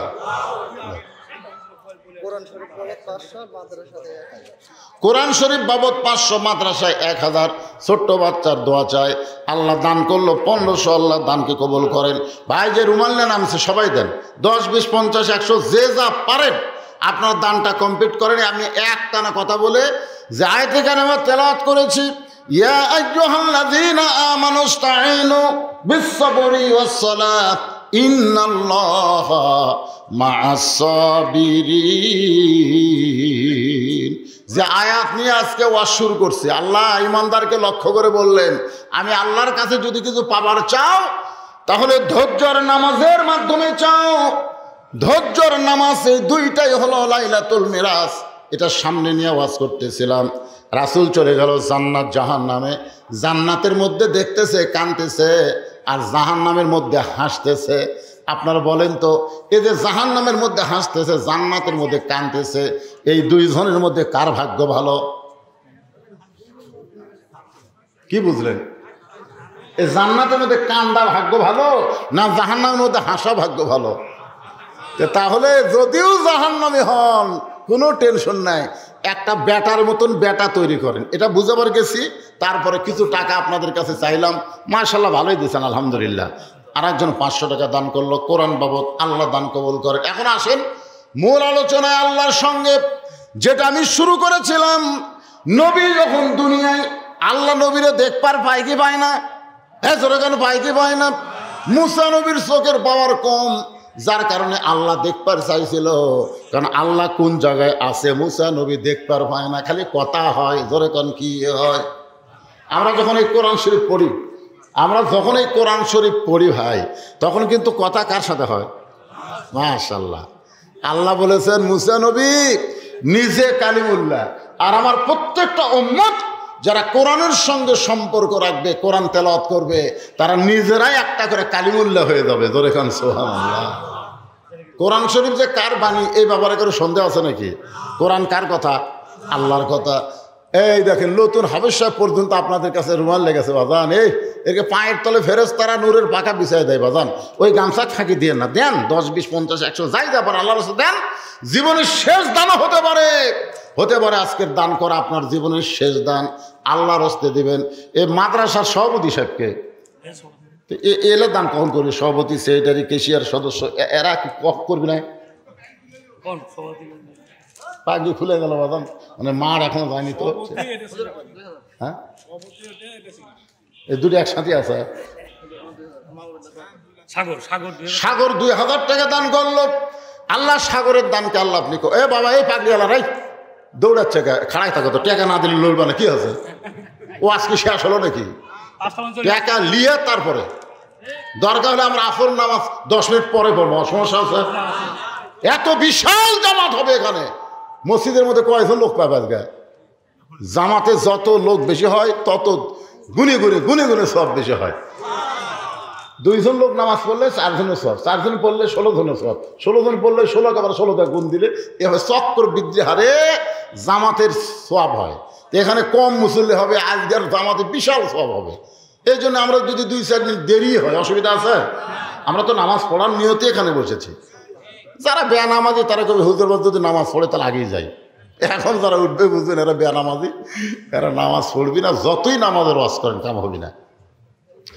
তাহলে কি বলতেছিলাম একটু শোনেন। মুসা নবীর চোখের পাওয়ার কম, এই জন্য আল্লাহকে দেখবার চাইছিল। আল্লাহ বলেছেন সম্ভব না। এখন বলেন আল্লাহর চোখের পাওয়ার কি কম? আমি আপনি যেখানে আছি আল্লাহ কি দেখবার পায়? তাহলে যারা 10টা ভোট দিয়েছেন, একলা হয়ে 10টা ভোট দিয়েছেন, একলাই 10টা, ধরে এখন কয়টা? আমি মনে করছি যে কেউ দেখেনি রে, আমার কেউ দেখেনি রে।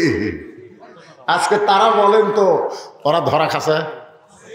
আল্লাহ কবি বাংলাদেশের নিয়ম হলো এক বাপের বেটা একটা ভোট দিবি।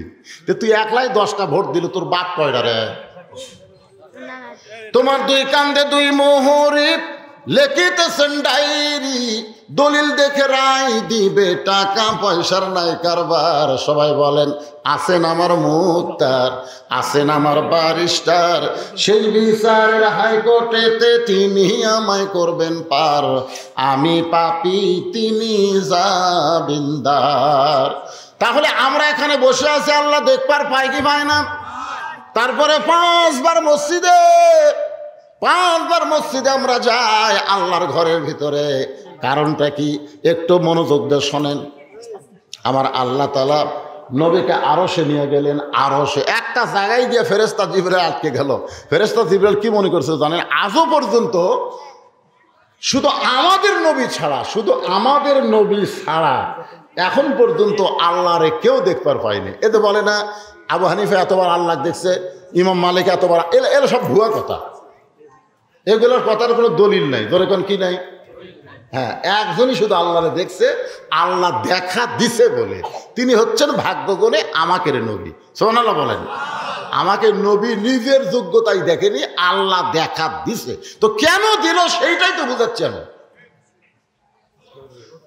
একটু মনোযোগ দিয়ে শুনতে হবে। আল্লাহ তাআলা এক জায়গায় যে জিবরাইলকে আটকে দিল, কারণ জিবরাইল মনে মনে চিন্তা করছিল নবীর ওসিলায় যদি আল্লাহর সাথে মেরাজ হয়। এতে একটা জায়গায় গিয়ে আল্লাহ বলল, জিবরাইল ব্রেক, আর সামনে পা বাড়ায় না। জিবরাইল, আমি আল্লাহ ৭০,০০০ নূরের পর্দা, সেই পর্দা পাড়ি দেওয়ার মতন যোগ্যতা তোমার নাই। তোমার নূরের পর্দার যে পাওয়ার, এই সেই পাওয়ারে তোমার অস্তিত্ব পুড়ে হবে ছাই। ফেরেশতা জিবরাইল নূরের তৈরি হওয়ার পরেও নূরের পর্দা পাড়ি দিবার পারল না। আর আমাদের নবী সেই পর্দা পাড়ি দিচ্ছেন। ফেরেশতা জিবরাইল বলে, হুজুর আমি এতক্ষণ আপনার সঙ্গে ছিলাম, আপনি যেগুলো চিনেন নাই আমি আপনাকে চিনে দিছি, কিন্তু এখন আপনি একলা একলা যাচ্ছেন। যাওয়ার সময় যেখানে আমি যাওয়ার পারতেছি না, সেখানে আপনি একলা যাচ্ছেন। ওই জমজমের কূপের পানিতে ওযু করার সময় আপনার পায়ে যে জুতা আছে, ওই জুতাটুকু খোলেন। কারণ মুসা নবী তুর পর্বতে আল্লাহর সঙ্গে দেখা করবার গেছিল। আল্লাহ বলে, মুসা আমার সঙ্গে কথা বলতে গেলে পায়ের জুতা খোলা লাগবে। মুসা নবীর জুতা খোলার কথা মনে ছিল না, এই জন্য আল্লাহ বললেন, মুসা জুতা খুলে আমার সঙ্গে কথা বলো। আর আপনি আল্লাহর সঙ্গে দেখা করবার যাচ্ছেন, আপনি জুতাটা খোলেন। আমি আপনার সাথে আর থাকতে পারলাম না, এ কারণেই যখন বলতেছে জুতা খোলেন, সঙ্গে সঙ্গে নবী আমার বলে, জিবরাইল আল্লাহর প্রেমে পাগল হইয়া আল্লাহর আরশে যাচ্ছি, জুতা খোলার কথা আমার মনেই নাই। এই কথা বলে নবী যখন জুতা খুলতে চায়, তখনই আল্লাহর পক্ষ থেকে তুর পাহাড়ের ধুলি লাগিয়া, সবাই বলেন, তুর পাহাড়ের ধুলি লাগিয়া মুসা নবীর সম্মান বেড়ে যায়। আর নূর নবীজির জুতার ধুলায় আল্লাহর আরশ ধন্য। আল্লাহর সঙ্গে নবীর সাক্ষাৎ হলো, মেরাজ হলো। আল্লাহ তার নবীকে 5 ওয়াক্ত নামাজ দিল, 5 ওয়াক্ত নামাজ দিল। নবীর মনটা বড় ভার। আল্লাহ বলে, হাবিব গো, আপনার মনটা ভার কেন? 5 ওয়াক্ত নামাজ দিলাম, এই নামাজ পাওয়ার পরে আপনি মনটা ভার করলেন। নবী ডাক দেয় বলে, আল্লাহ আমি তো এখান থেকে যাওয়ার পরে যদি কোনো উম্মত আমাকে প্রশ্ন করে, হুজুর আপনি নবী হয়ে মেরাজ করলেন, আল্লাহর সঙ্গে সাক্ষাৎ করলেন, কিন্তু আমাদের ভাগ্যে হলো না। আমি নবী নিজের জন্যে না, আমি নবী হলাম আমার উম্মতের জন্যে। আল্লাহ বলে, হাবিব রে, বোরাকের পিঠে চড়ে আপনি আমার আরশে আইছেন, কিন্তু আপনার উম্মতেরা আমার সঙ্গে যদি মেরাজ করতে চায়, তাহলে দৈনিক 5 বার মেরাজ হবে। আনতাবুদুল্লাহ কান্নাকা তারাহু ফাইল্লাম তাকুন তারাহু ফাইন্নাহু ইয়ারাকা। আপনি ঘোষণা করে দিবেন, আসসালাতু মিরাজুল মুমিনিন। জোরে গান সুবহানাল্লাহ। এই জন্য যারা 5 ওয়াক্ত নামাজ একবার ধরে, আপনি যতই চেষ্টা করেন ওর কাছ থেকে সব নিবার পারবেন, কিন্তু নামাজ নিবার পারবেন না। পারবেন? পারবেন? আপনারা যারা নামাজ ধরেছেন বলেন তো, একদিন এশার নামাজ না পড়ে যদি বিছনায় ঘুমাতে চান, আপনার চোখে ঘুম ধরবে? একদিন একটু টেস্ট করে দেখেন তো কি হয়। ধরবেই না যতক্ষণ নামাজ আপনি আদায় না করবেন। এই নামাজই পারে মানুষকে যাবতীয় খারাপি থেকে বাঁচায় দিতে। আল্লাহ কোরআনে বলেছেন, ইন্নাস সালাতা তানহানিল ফাহশাই ওয়াল মুনকার। একমাত্র নামাজই পারে মানুষকে যাবতীয় খারাপি থেকে বাঁচায় দিতে। আপনার ছেলেটাকে যে 4G মোবাইল কিনা দিয়েছেন, এখন সবচাইতে ছেলেদের জন্য সবচাইতে মহা বিপদ হচ্ছে মোবাইল। জোরে কার নাম কি? কথা কয় না। ও যদি 5 ওয়াক্ত নামাজ পড়ে তাহলে আপনার টেনশন নাই। আপনার ছেলে এরকম মোবাইল নিয়ে ঘুরুক, যদি 5 ওয়াক্ত নামাজ পড়ে তাহলে আপনার কোনো টেনশন কেন নাই? কারণ নামাজই পারে যাবতীয় অশ্লীলতা খারাপি থেকে বাঁচাই দিতে। তার মানে কোনো দিনও খারাপ কিছু দেখবার যাবে না। খারাপ কিছু দেখবার গেলেই অরিমান বলবি, পারে পাগলা দরজা বন্ধ করলে কি হবে রে, আল্লাহ দেখতেছে, পারবে না। যারা 5 ওয়াক্ত নামাজ ধরছে এর কাছে আল্লাহ খারাপই কেড়ে নিতে। তাহলে আপনার চেষ্টা করা লাগবে আপনার সন্তানকে যেমন করেই হোক 5 ওয়াক্ত নামাজ ধরাতে হবে। জোরে কোন কথা ঠিক কিনা? 5 ওয়াক্ত। এই মেরাজের গুরুত্বই হলো নামাজ। মেরাজের গুরুত্ব কি? নামাজ। আল্লাহর সঙ্গে মিলন হওয়ার একমাত্র ইবাদতের নাম হলো নামাজ। হাদিসে আছে বিস্তারিত, হুজুরি কলব ব্যতীত করছেন কালেও নামাজ তোর হয় না। হাদিসে আছে বিস্তারিত, হুজুরি কলব ব্যতীত করছেন কালেও নামাজ তোর হবে না। তবে কেন গাও জোয়ারি, মানুষকে দেখাও নামাজ পড়ি, ও তোমার সিদ্ধ বীজে সুফসল ফলে না। আজও কেন আল্লাহর নামাজ ধরতে পারলা না? অধিকাংশ মানুষ নামাজ পড়ে আল্লাহর জন্য পড়ে, না নিজের জন্য পড়ে, না মেম্বার চেয়ারম্যান হওয়ার জন্য পড়ে, না জনগণকে ধোকা দেওয়ার জন্য পড়ে। এগুলোও কিন্তু আল্লাহ দেখে। ধরে কোন কথা ঠিক কিনা? কতগুলো জামাই শ্বশুর বাড়িতে গেলে বাধ্য হয়ে নামাজ পড়ে, না পড়লে শ্বশুর কবি করে আমি হাজি মানুষ আর আমার জামাই নামাজ পড়ে না, বউ ঘুটাই যাও যাও নামাজ যাও, বোঝো না আব্বা মরে গেলে 3 বিঘা জমি পাবে, যাও। এরকম আছে না নাই? আমার কেউ চেয়ারম্যানের ডালায় একদিনই আসরের নামাজ 4 বার। যেটি 10 জন লোক দেখে সেটি বলে আগে নামাজ, আগে নামাজ। তার মানে কি বুঝলেন? ওই আসল নামাজি। আমাদের বাংলাদেশে যারা শুক্রবার দিন নামাজ পড়ে এরাও সব বেয়া নামাজি। এরা কিন্তু নামাজি না, দেখাবার যায়। আমি যাচ্ছি মসজিদে, যাওয়ার সাইজ দেখলে বোঝা যায় যে আল্লাহর সঙ্গে দেখা করে যাচ্ছে না শয়তান অকটানে টেনে আস্তে আস্তে নিয়ে যাওয়াচ্ছে। বোঝা লাগবে তো। মসজিদে গেলে কার সঙ্গে দেখা হবে? মসজিদ কার ঘর? প্রধানমন্ত্রীর ঘর, প্রেসিডেন্টের ঘর, এমপির ঘর। এক একটা ঘর আছে না নাই? ওটা কার ঘর? মানে প্রধানমন্ত্রীর ঘর রে। ওটা হলো সংসদের অমুকের ঘর, ওটা অমুকের ঘর। আর মসজিদ কার ঘর? তা আল্লাহর ঘরে যাচ্ছেন, ইয়ার কি মারতেছে? প্রধানমন্ত্রীর ঘর যান তো, যান। কি হয় আপনার ভিতর খেলে কাঁ ফুটপি? ওরে বাবারে, একটু বেয়াদবি হলে আছে না নাই? প্রধানমন্ত্রী সৈন্যবাহিনী আছে না নাই? আছে। কিন্তু ভাই যান, আল্লাহর কাছে যাচ্ছেন আপনি 5 বার।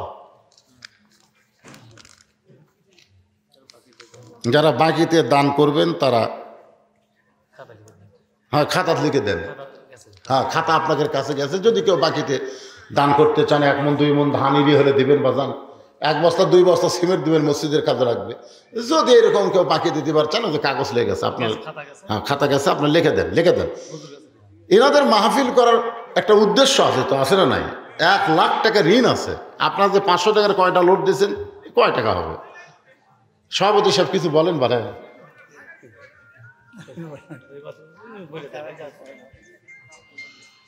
মহিলাদের জায়গা দিবার পারে না, আফসোস করতেছে। আমার মায়েরা যারা পর্দার অন্তরালে, মা আপনাদের ওয়াজ নাই, একটাই মাত্র ওয়াজ। আপনারা পর্দার অন্তরালে বসেছেন, পর্দার মধ্যে থাকবেন। খালি পর্দার অন্তরালে থাকলে হবে না, পর্দার ভিতরে থাকা লাগবে। হুকুম কার? মেয়েরা যদি পর্দার মধ্যে থাকে তাহলে বেশি আমল করা লাগবে না। ফাতেমার জীবনে পড়ে দেখেন, ফাতেমা কিন্তু বেশি আমল করে নাই। আল্লাহ রাসূল বলে ফাতেমা বেশি আমল করা লাগবে না, পর্দার মধ্যে থাকবা, আল্লাহ তোমার পর্দা কবুল করবে, ফাতেমার সঙ্গে আল্লাহ জান্নাত দিয়ে দিবে। মেয়েদের আমল হলো 4টা। 1 নম্বর আমল হলো নামাজ, 2 নম্বর রমজানের রোজা, 3 নম্বর স্বামীর কথা মতো চলা, আর 4 নম্বর সতীত্বের হেফাজত, পর্দা করা। মেয়েদের মধ্যে থেকে এত টাকা আছে দেখেন, অনেকগুলো টাকা করছে দান। আমার মায়েরা যারাই যে নিয়তে দান করলো, আমার মায়েদের দানকে আল্লাহ আপনি কবুল করেন। প্রত্যেকটা নারী পুরুষ সবার জন্য নামাজ আছে না নাই? জোরেখান আছে না নাই? আমরা 5 ওয়াক্ত পড়বো কোথায়?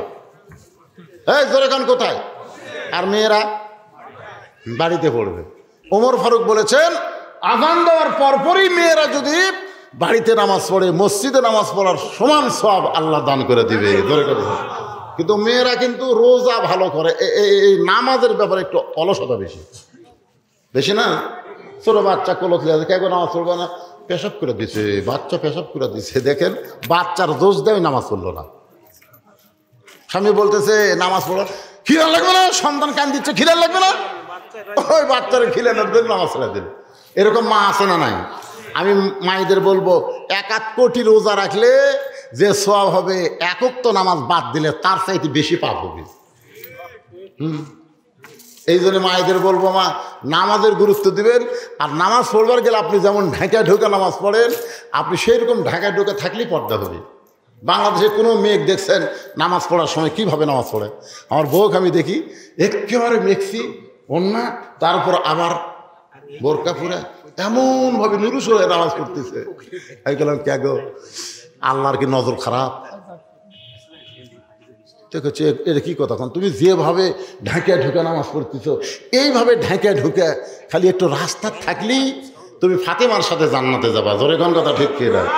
নামাজি মেয়েদেরকে পর্দার শিক্ষা দেয়, কিন্তু এই নামাজ পড়ে না, রোজা করে। আমার সন্তান যখন পেটে আসে তখন মায়েরা রোজা করবার চায় না। পেটে বাচ্চা নিয়ে মা যদি রোজা করে, ওই বাচ্চা কোনোদিন বেরোজাদার হবে না, কারণ পেটের মধ্যেই রোজার ট্রেনিং পাইছে। সাল্লাল্লাহু। অধিকাংশ ছেলেরা রমজান মাসে রোজা রাখে না, কারণ কি, ওই যখন পেটতে ছিল তখন মা রোজা রাখেনি। তো আমার সেই মায়েরা অনেক দান করছে। আমি মায়েদের জন্য প্রাণ খুলে দোয়া করবো, আল্লাহ আমার মায়েদেরকে ফাতেমার সাথে, আয়েশার সাথে, মা খাদিজার সঙ্গে আল্লাহ যেন কবুল করে। জোরে কোন আমিন। হ্যাঁ, আপনারা যারা বাকিতে লিখে দিবেন, যাই যা পারেন ভাই, 2-1 মণ ধান আল্লাহর হস্তে দান করবেন। 1000-2000 টাকায় যাদের নগদ আনতে পারেন নাই, এই যে ইরির ধান লাগাতেছেন, খুব কষ্ট করে আপনার ধান আবাদ করবেন। আল্লাহ যদি বৈশাখী ঝড় দিয়ে সব ফেলে দেয় তখন কি হবে? এজন্য সদকা তো তারুদ্দুল বালা, দান সদকা করলে আল্লাহ বালা মুসিবর হাত থেকে আপনার আবাদকে হেফাজত করবে। এখানেই জামাত হবে, এখানেই জামাত হবে, কোনো টেনশন করেন না, এখানেই জামাত হবে ইনশাল্লাহ। আব্দুল মালিক 500 টাকা দান করেছে কোরআন শরীফ বাবদ। আল্লাহ দানকে কবুল করেন, আল্লাহ নেক নিয়ত নিয়ে গেছে পড়াক, আল্লাহুম্মা আমিন। যাদের বাপ মা কবরে গেছে, আমি সভাপতি সেক্রেটারি সাহেব কয়েকবার বললাম, এরা তো দান কি করেছে নাকি, আপনি আগে করছেন? আবার দিচ্ছে, আবার দিচ্ছে হুজুর, অসুবিধা কি? আবার 2000 দিবে। সেটাই সাহেবও দান করছে, আবার করবে ইনশাল্লাহ, অসুবিধা নাই। এ মাদ্রাসা দানের উপরই চলে, দানের উপরই চলবে ইনশাআল্লাহ। আপনারা সকলেই নিজের সন্তানকে নিয়ে একটু খেয়াল করবেন, কোন জায়গা দিবেন, মাদ্রাসা দিবেন না প্রাইমারি দিবেন, আপনাকে বিবেকের উপর ছেড়ে দিলাম। সবচাইতে বড় আদালতের নাম কি? বিবেক। বিবেকের দিকে তাকায় দেখেন, আপনি যে কোনো মুহূর্তে মারা যাবেন, মরে যাওয়ার পরে আপনার ছেলে আপনার জানাজা যদি পড়াবার পারে, মাশাআল্লাহ মাশাআল্লাহ, জানাজা যদি পড়ার পরে, তাহলে আপনার জান্নাতে যাই তার কোনো সমস্যা নাই। আর পরের বেটার জানাজা নেবেন না নিজের বেটা করবে, এটা আপনার সিদ্ধান্ত নেবেন। সবাই বসেন, ইস্তেগফার পড়েন, সবাই বসে বসে। এইরকম অধৈর্য হলেও চলবে। মাদ্রাসার মাহফিল বাজান, আস্তাগফিরুল্লাহ পড়ে, আস্তাগফিরুল্লাহ রব্বি মিন কুল্লি জামমি ওয়া তুবু ইলাইহি, আস্তাগফিরুল্লাহ রব্বি মিন কুল্লি জামমি ওয়া তুবু ইলাইহি, লা হাওলা ওয়া লা কুওয়াতা ইল্লা বিল্লাহি। নামাজ তবরক দিবেন নামাজের পরে, নামাজের আগে তবরক দেওয়া যাবে না। বেনামাজি সবগুলো চলে যাক, দরকার হলে 2 প্যাকেট করে নামাজে দিবি, ধরে এখন ঠিক কিনা? নামাজি পড়ি না, ওর তবরক দেওয়া হবে। তবরক মানে কি? তাবারক বোঝেন? তাবারক হচ্ছে বরকতের খাবার। তাবারাকাল্লাযী বিয়াদিহিল মুলক। আমার শ্বশুরের জন্য আর আমার আব্বার জন্য, শ্বশুরের জন্য আর আব্বার জন্য। আর একটা মেয়ের জন্য কোরআন শরীফ বাবদ 500 টাকা দান করছে মেয়ের জন্য, 3 জনের নামে। আল্লাহ দানকে কবুল করেন, সকলে বলে আমিন। লা হাওলা পড়েন, লা হাওলা ওয়া লা কুওয়াতা ইল্লা বিল্লাহিল আলিয়্যিল আযীম। আল্লাহুম্মা আমিন। আল্লাহুম্মা আনতাস সালাম ওয়া মিনকাস সালাম, তাবারাকতা ইয়া যাল জালালি ওয়াল ইকরাম। আয় আল্লাহ তাআলা, আসর নামাজের আজান হয়ে গেল, তোমার কতগুলো বান্দা কোরআনের মাহফিল ছেড়ে লাফ দিয়ে উঠলো। যদি তারা ওযু করার নিয়তে ওঠে তাহলে কোনো আল্লাহ অসুবিধা নাই, কিন্তু কোরআনের মাহফিলকে ভণ্ডুল করার জন্য যারা উঠে গেল, আল্লাহ তুমি সামিউম বাসি, তুমি সব শোনো, সব দেখতেছো। আল্লাহ আজকের এই মাহফিল আমাদের সকলের হেদায়েতের জন্যে, নাজাতের জন্যে, জান্নাতের জন্যে কবুল করে নাও। আল্লাহ আমরা যারা হাত তুলেছি, আমাদের জনম দুখুনি মা বাবা যাদের কবরে চলে গেছে, তোমার দরবার আরজ করি, আজকে কোরআনের মাহফিল ওসিলায় বাপমার কবরকে জান্নাতের টুকরা বানায় দাও। আমাদের দাদা দাদি, নানা আত্মীয় স্বজন, শ্বশুর শাশুড়ি যাদের কবরে গেছে, আল্লাহ কবরবাসীদের মাফ করে দাও। নবীর এতিম মাদ্রাসায় কোরআন শরীফ বাবদ যারা 500 করে টাকা দান করেছে, আল্লাহ তাদের নেক নিয়ত নেগাসাকে তুমি কবুল করো। আমার মা বোনেরা অনেক টাকা দান করেছে, আল্লাহ মা বোনদের দানকে কবুল করে মা খাদিজার সঙ্গে জান্নাত দিও। আল্লাহ এই মাদ্রাসাকে কিয়ামত পর্যন্ত কবুল করো। এই মাদ্রাসার বদরি সদস্য, এই মাদ্রাসার দাতা সদস্য, এই মাদ্রাসায় যারা সর্বাত্মক সহযোগিতা করে আল্লাহ তাদের সকলকেই জান্নাতি কবুল করে নাও। মাদ্রাসার জায়গা দিয়া, মাদ্রাসা গড়ায় দিয়া যারা এখন কবরে চলে গেছে আল্লাহ এ মাদ্রাসার ওসিলায় তাদের কবরকে জান্নাতের টুকরা বানায় দাও। আয় আল্লাহ এই মসজিদ যারা করেছে, মাদ্রাসা যারা করেছে, এখনও যারা জীবিত আছে আল্লাহ তাদের সকলের উপরে রহমত বরকতের দরজা খুলে দাও। আয় আল্লাহ মাদ্রাসার ম্যানেজিং কমিটির সভাপতি, সহসভাপতি, সেক্রেটারি, কেশিয়ার, আজকের মাহফিলের সভাপতি আল্লাহ সকলকেই তুমি জান্নাতি কবুল করে নাও। আল্লাহ মাদ্রাসার মুহতামিম, মাদ্রাসার ওস্তাদ, মাদ্রাসার তালবে ইলম যে 3 জনের মাথায় পাগড়ি দেওয়া হলো আল্লাহ সকলকেই কবুল করো। এই মঠ গ্রাম আর একটা হলো নিয়োগের গ্রাম আল্লাহ 2 গ্রামের উপরে রহমত বরকতের দরজা খুলে দাও। আশেপাশ থেকে যারা ওয়াজ শুনতেছে, যে এলাকা থেকে, যে গ্রাম থেকে আল্লাহ যত কবরস্থান আছে সব কবরকে জান্নাতের টুকরা বানিয়ে দাও। আল্লাহ যে আলোচনা করলাম আজকে রাত্রে হলো লাইলাতুল মিরাজ, মাবুদ আলোচনা যাই শুনি যাই করি আমাদের প্রত্যেককে 5 ওয়াক্ত নামাজ জামাতে আদায় করার তৌফিক দান করে দাও। আমাদেরকে নামাজি বানায় দাও আল্লাহ। প্রথম প্রশ্নই হবে নামাজ সম্পর্কে। আরে এই নামাজ আমরা কেউ ছাড়বো না। আজকে পবিত্র দিনে তোমার কাছে বলতেছে আল্লাহ মেহেরবানি করে আমাদেরকে নামাজি হিসেবে কবুল করে নাও। আল্লাহ মসজিদকে কবুল করো। মসজিদের যত কিছু কাজ বাকি আছে আল্লাহ অত্র এলাকার সব মানুষকে মসজিদের, মাদ্রাসার মহব্বতের মানুষ বানায় দাও আল্লাহ। যেদিন আমাদের মৃত্যু হবে দিনটা যেন জুমার দিন হয়, মাসটা যেন রমজান মাস হয়, ইমানের সাথে, ইজ্জতের সাথে এই দুনিয়া থেকে বিদায় নেওয়ার কালে আমাদের জবানে জারি করে দিবেন লা ইলাহা ইল্লাল্লাহু মুহাম্মাদুর রাসূলুল্লাহ সাল্লাল্লাহু আলাইহি ওয়াসাল্লাম।